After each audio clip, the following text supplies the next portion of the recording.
Welcome to Democracy Now!, democracynow.org, the War and Peace Report. I'm Amy Goodman. In more than 30 U.S. cities, workers and students walked out of school or off the job Monday with their hands raised to protest the police shooting of unarmed black teenager Michael Brown.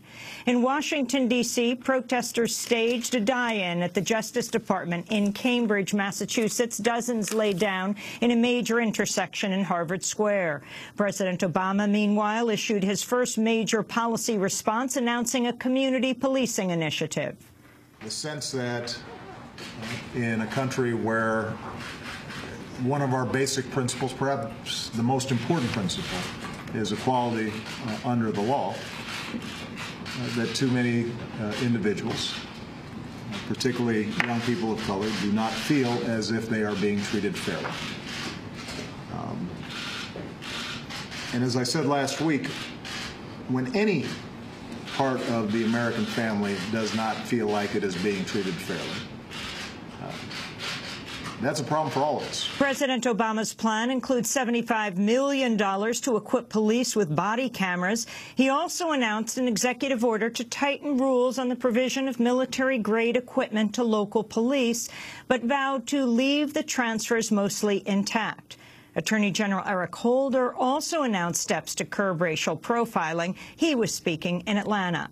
We'll have more on the protests and the Obama administration's response after headlines.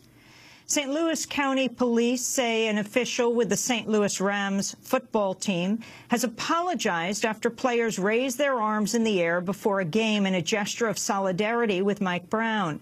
But Rams Executive Vice President Kevin Demoff told the St. Louis Post-Dispatch he did not apologize, but merely told police he, quote, regretted any offense their officers may have taken.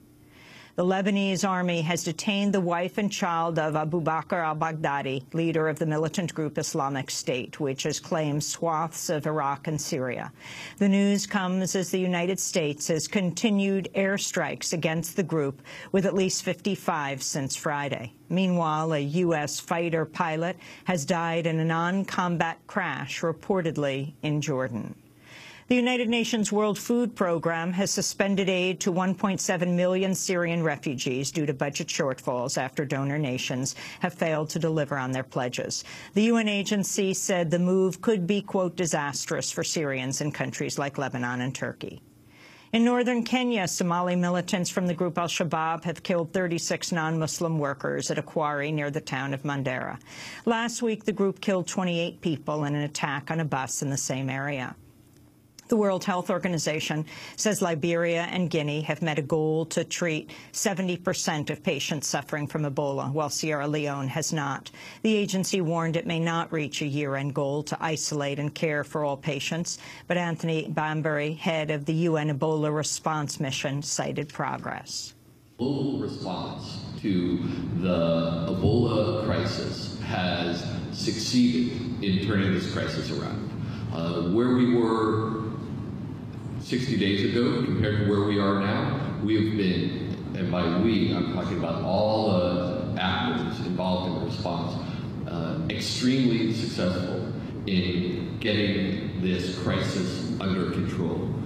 We're far away from being out of the woods, but there has been remarkable results achieved in the past 60 days. Russian President Vladimir Putin has scrapped plans for a major gas pipeline to Europe amidst tensions over Russia's role in Ukraine.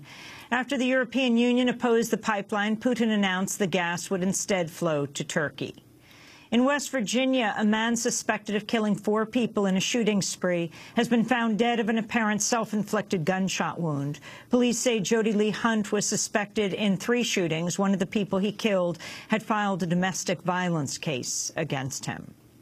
In Austin, Texas, police say a man who opened fire on government buildings and tried to burn the Mexican consulate was a, quote, American terrorist with ties to a Christian hate group. Police say Larry McWilliams had expressed frustration over immigrants receiving aid while he couldn't find a job. He had multiple weapons and a map of 34 potential targets when he was shot dead by police. In Mexico, outrage erupted across the country on the second anniversary of Mexican President Enrique Peña Nieto's rule as protesters denounced state-backed violence, corruption, and the disappearance of 43 students in September. Over the weekend, 11 protesters held in maximum security prisons after an earlier protest were released following an international outcry. Anger intensified after a university student, Sandino Buccio, was grabbed from the streets Friday by undercover police, whom he said threatened to rape and disappear him. In Colombia, FARC rebels have released a general and 2 other hostages captured last month. General Ruben Dario Elzate resigned shortly after his release, saying he should have taken more precautions. His kidnapping prompted Colombian President Juan Manuel Santos to suspend peace talks aimed at ending the 50-year conflict with the FARC. Bahraini human rights activist Maryam Alkhawaja has been sentenced to a year in prison in Absentia for what she says are false charges of assaulting police. That means Alkhawaja would face prison if she returns to Bahrain, where her father, human rights activist Abdulhadi Alkhawaja, is serving a life term. Bahrain is a key U.S. ally, home to the Navy's Fifth Fleet. Comedian Bill Cosby has resigned from the Board of Trustees of Temple University amidst mounting claims he drugged and sexually assaulted women over a period of 40 years. Other institutions, including Cosby's alma mater, University of Massachusetts Amherst, have cut ties with Cosby as the number of his alleged victims has hit 20. The president of the University of Virginia canceled a speaking event in D.C. on Monday to deliver a speech at the University of Virginia outlining steps to address sexual assault. An article in Rolling Stone magazine about a gang rape by fraternity members revealed a pattern of rape and impunity and sparked protests on campus. President Teresa Sullivan has outlined steps including increased policing and an added trauma counselor. In Stockholm, Sweden, the Right Livelihood Award, known as the Alternative Nobel Prize, has been awarded to 5 people, including NSA whistleblower Edward Snowden. Snowden accepted by video link from Russia. All the prices we've paid, all the sacrifices we've made, I believe we would do again. I know I would do again. Because it was never about me. This was never about he or she. This is about us. This is about our rights. This is about the kind of societies that we want to live in, the kind of government that we want to have. Edward Snowden was honored along with Alan Rusbridger, editor of The Guardian newspaper, which published reports using Snowden's leaks to expose sweeping NSA surveillance.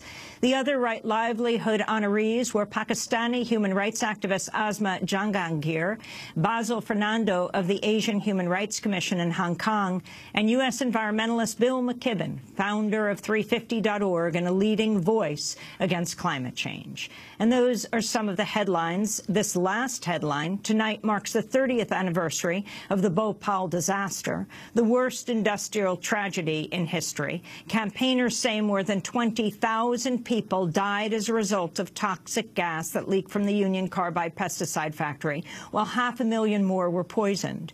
The toxic legacy continues as Union Carbide and its parent firm Dow Chemical have refused to pay for cleanup or face charges in an Indian court.